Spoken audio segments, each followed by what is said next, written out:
to cover the additional, projects that we talked about today if you wanted to.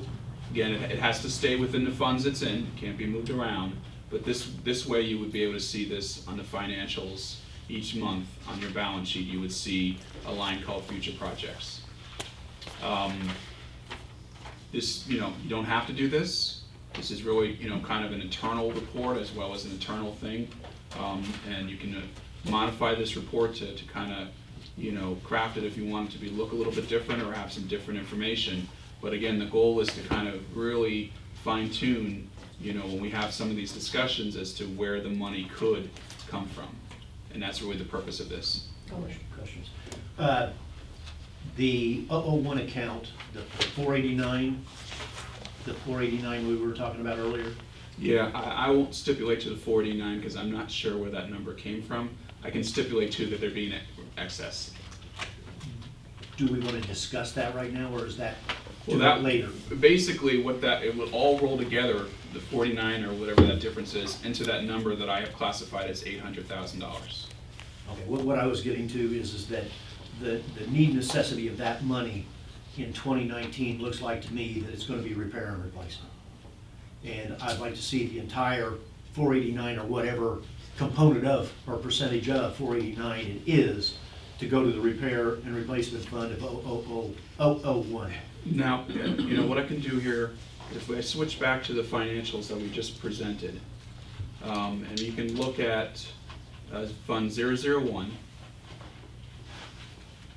get down to the bottom here. So, and I'll walk you through real quickly on how this works. So at the end of the day, and again, these are unaudited numbers, so they're, very well could be, if any straggler invoices come in that relate to 2018, it will get put into 2018. That's why I kind of mentioned it's unaudited. But as of right now, this is showing you have $513,000 surplus for the year.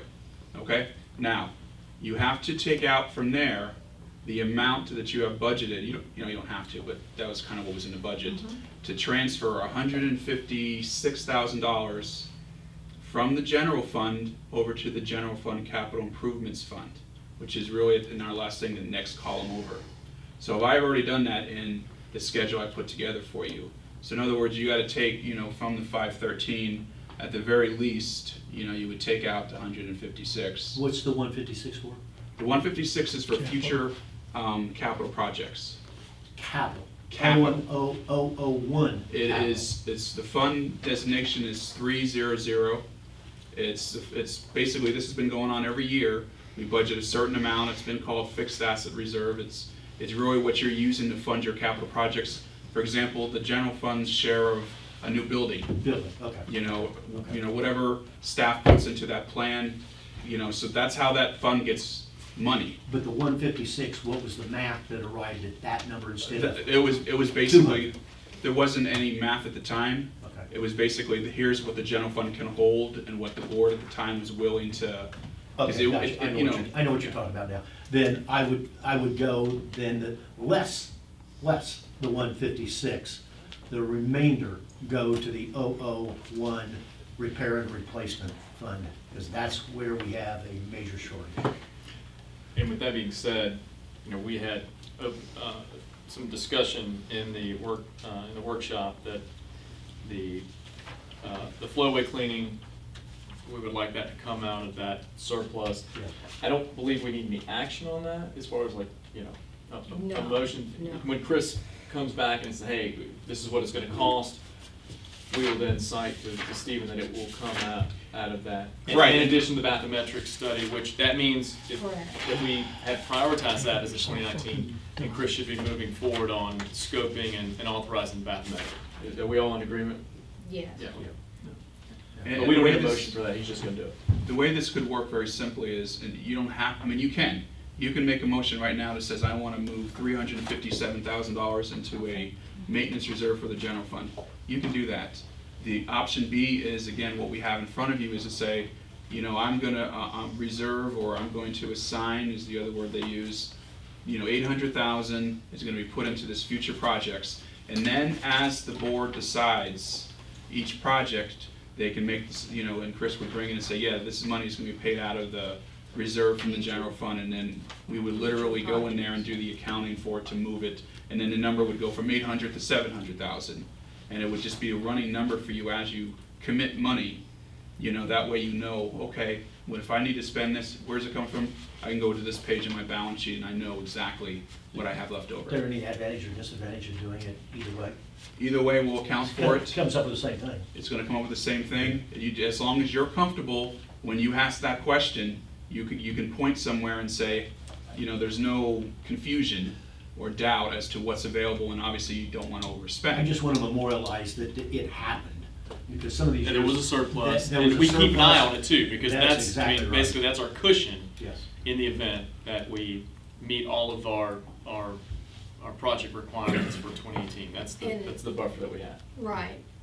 I think that leaving it in total is future projects and keeping an eye on how much, because things are gonna come up. I mean, it's like you said before, every time we turn over 3 rocks, we I find 2 I big don't have a things. problem with that. I just want to make sure that it's memorialized of what we're doing. Right. It ought to be memorialized, I agree, but I don't like doing it this way. I think we've instructed our manager to prioritize the projects that So we you're were talking about talking dedicating about it. earlier, Dedicating. and do what needs to be done to take the balance from fiscal 18 and move it forward to 19 along with those priorities. I also don't like taking our $700,000 emergency fund and indicating that it can be spent for any old thing. That bothers me terrific. This Yeah. wouldn't stipulate that Yeah, anyway. let me Well, it clarify looks that. like it to me, Mr. Tinkle, and I don't know that anybody has talked to the folks about the Pelican Preserve Fund or Stony Brook. This whole thing just bothers me no end, the way this schedule's put together. This is, let me ask Stephen a question. This isn't dedicating any of these funds for any particular project or to No. be used in any particular way. Nope, it's It's just- just taking them from 2018 and rolling them to 2019. It's a Putting them in a visual line tool. item. It really is just a visual tool to be able to show, you know, what's there. That's it. Nothing's, you know, there's nothing, you know, making a motion on this dedicates nothing. It just basically says, again, if I have to find money, where am I gonna look for it? And I don't have to guess, you know, is it This there, is a isn't it there? possibility. Here's a possibility. It would still have to come in front of, you know, it still has to come from staff to the board, approved by the board. It really is To just accommodate kind what of, Bill was saying, is it would be as simple as just putting another Excess. line in there 2018 that takes and pulls to out 2019. 389 or whatever the number is, and says, storm sewer / flowway clean. With that, is that what you're looking at? No. In other words, a dedication of that amount of money that we're pulling over to have it right in here as a specific use. That might do it, but I'd like to see it done in concert with the manager's Right. work that he's gonna do on prioritizing the items that we just discussed. But I thought we had a deadline on this today. oh, no, this Oh, is, no. this is an internal schedule. It was Okay. requested, one of the prior meetings, I forget, somebody requested that we put this together as a starting point.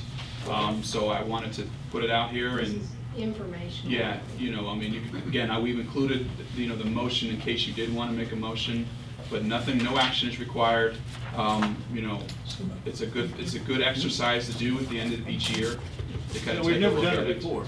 And that's really, you know, for me, it was a great exercise. It'll be something good for staff to be able to see.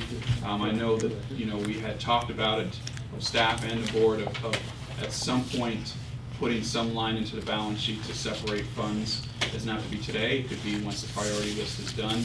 But again, it just kind of gives you an indication, not only how you would do it, but kind of what the volume is of what the numbers are you're looking at. Before you added that 480 or whatever the number was to what I'm guessing is the 800, what was the number before? 300 and something? It was 357,362 is the 2018 current year we would call excess. If we're not under the gun, then I'd go along with Bill and say, wait until we hear back from staff or to district managers to how to do it. But, I think we've gone a lot farther than we've ever gone, at least doing this. Absolutely. And Steve, if I'm understanding you correctly, this is, and I think Mark, you're trying to explain it. This is unallocated dollars that basically rolled over. So everything that we have on our prioritization and maintenance from our standard 2019 budget is already line item, and this is completely separate. Correct. So- Absolutely. Okay. Because you're gonna get funding in for, you're gonna get assessments, you're gonna get, utility money, all that's gonna fund your current year budget. And then what I have shown you is how much of project money that's in your CIP plan as well. But other than that, everything in the gray line, it is what I'm calling here, future projects, but it's available resources for basically for future discussions. I just want to, because what I think is, it was a great exercise, the workshop that we went through. And let's operate on the assumption that we're going to complete everything that we have allocated in 2019, and any new items that come up are not going to take us in the red. I think our vision is also looking to next year around our assessment and trying to keep it as flat as humanly possible. So this excess could really be a great benefit, either as our rainy day fund, or also to be able to roll over to offset projects in the next year. On the enterprise side,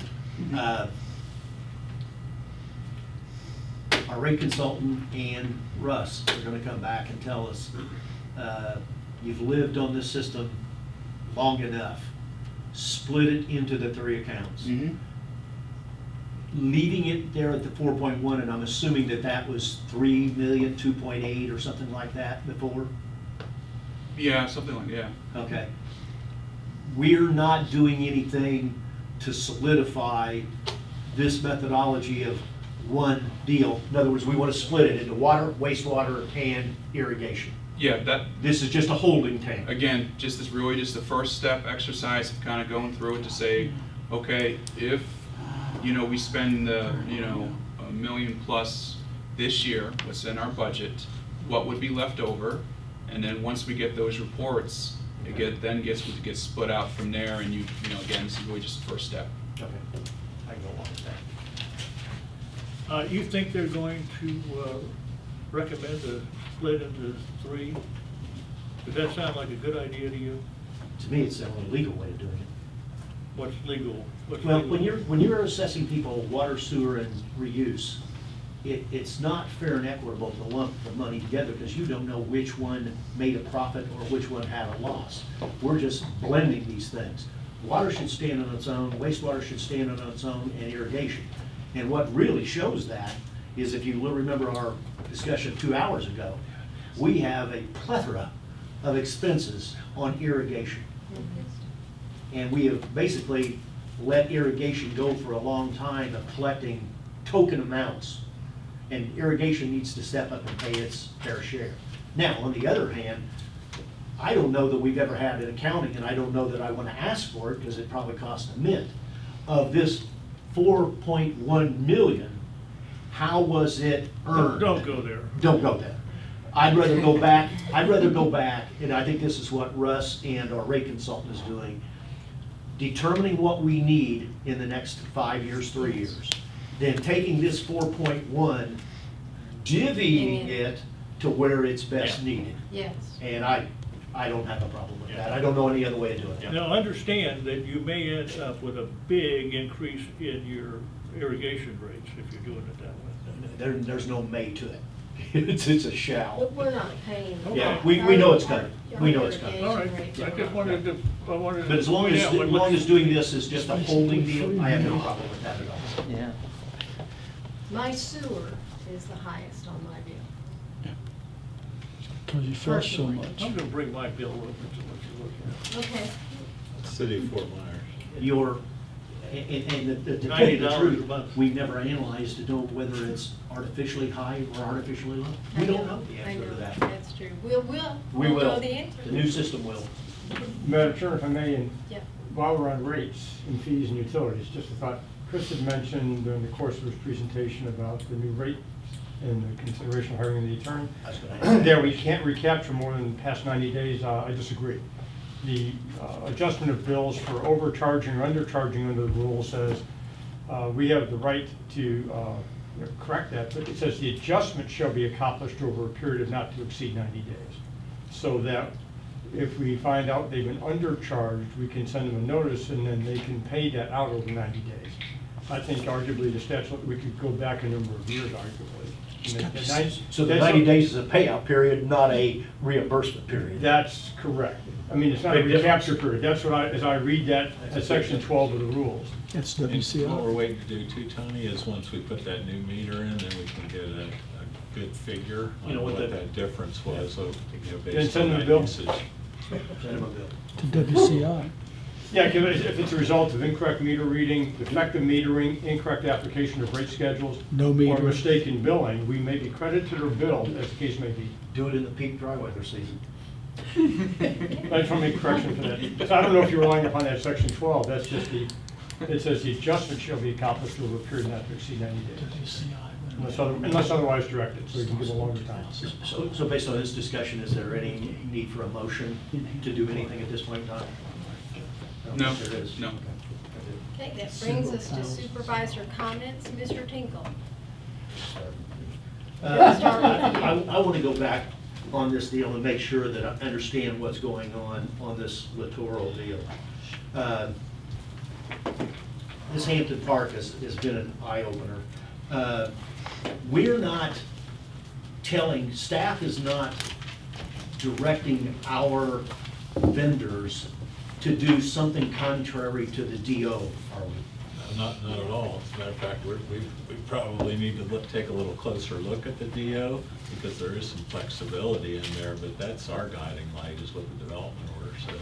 Well, my thing is, I want to make sure, I spent a year of my life writing that stupid pond standards deal, and a lot of people in this community worked on it. Right. And if we're going to follow that thing and blow it to the wind, then that's ridiculous. I thought it was put together with real good faith, and it was based upon the county's standards, 10-418. Well, it What may- we're doing in maintaining, in my opinion, maintaining Hampton Park, and I don't know how many other ponds, is contrary to that. In my opinion, if it calls for a littoral zone, and it's 500 plants, which was real easy, the math is there, it says 4 per lineal foot, or 4 per foot per lineal foot. Right. So 4 into 500, let's make it easy, 4 for 400 would be 100 feet. That's it. Right. We don't go 110 feet, we go 120 feet. And I don't care if they grow like wildfire in Jack and the Beanstalk. We maintain them to 100 feet. Yeah. If there's no, I keep hearing this story that, oh, they're great. If they're so great, why did the county limit it to 25%? You go and talk to the county and they will tell you, we have nothing to support going greater than 25% is beneficial. But it is argumentative with the property owners who bought land with the understanding that it's not gonna have littorals on it. Now, if you bought a lot that's got littorals on it, heaven help you, it is what it is. And But also, Mr. I'm of the opinion we follow the development order, but you satisfied that while ago. We have not called, nor have they called us, Lee County, and told us to ignore the development order. No, and you have to remember too, with Hampton Park, we're really just getting in the business there, because with the turnover at Lennar, the contractor they were using, I left them under contract because of a good price, because we know we were bidding our aquatic management out. So basically, they were in there for several months right after the turnover, so it's really our contractor now that's taking over, George, and our staff getting involved with it for about the first But time. our contractor has a copy, can't speak. Our contractor, our vendor, Aquagenics, has a copy of the DO Yes. to know what he's to be maintaining it to. Right, and what we're doing too with some of the flexibility, if it's in there, is working with the HOA and the residents so that we're all on the same page. Last question, rate study and connection fee. When is Daryl going to be making the presentation of the rate study? January 4th. January First 4th. meeting, January 4th. And the connection fee study, same time? Same time. And he's made the rate study before, it's just the connection fee study, then we'll ask the board to adopt those at that time and set the public hearing dates. Okay. So, Mr. Banks? Yeah, nothing. Mr. Guy? Nothing further. Mrs. Flaherty? I have nothing, so with that, the meeting is adjourned and it is 4:13. 4:13. What?